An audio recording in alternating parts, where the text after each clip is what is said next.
So taking a look at all of this, next couple of months look to be very, very exciting in the world of Apple products.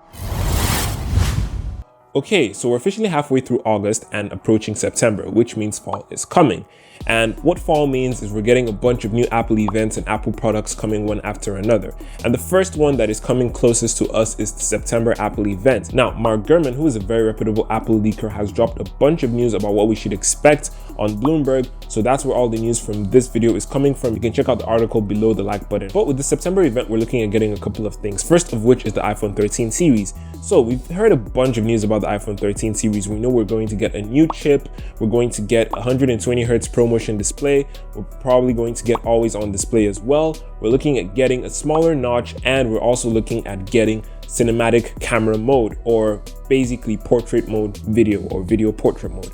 I also covered a bunch of leaks regarding the iPhone 13 earlier, so you can check that out in the iCard above. Also suspected to be coming in next month's event is the Apple Watch Series 7. Now with that, we're also looking at getting a new refreshed design with flatter sides and a flat display. We're also looking at getting a faster processor, and also Apple Fitness Plus, which is more geared towards the fitness-oriented people with guided meditations and time to run. Now another product we're looking at getting pretty soon is the AirPods 3, which is Apple's new entry-level AirPods. These are expected to have a similar design to the AirPods Pro, but without the silicone tips. It will still retain an in-ear fit, but they're also reported not to come with any active noise cancellation or transparency mode. Regardless of that, it is said that the in-ear fit will help with passive noise isolation, but we're going to have to wait till we get our hands on that before we can confirm. Now, happening later in the year, probably in October, we're expected to get new iPads as well. First of all is the iPad Mini 6, and you should actually be excited for this if you're a fan of iPad Minis, because we're expected to get slimmer bezels, the new A15 Bionic chip,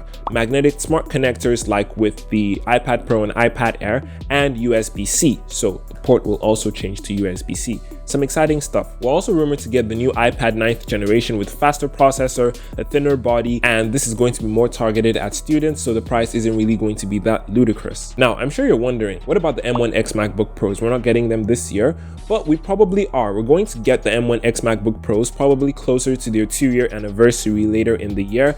And if you want to know more about why you should wait for the M1X MacBook Pros, I covered them in my previous video right here, so you can check that out in the iCard above. So taking a look at all of this, next couple of months look to be very, very exciting in the world of Apple products. But let me know what you think about this in the comment section right below the like button. If you enjoyed the video, please make sure to subscribe and check out my other videos regarding Apple products on the screen right now. Peace.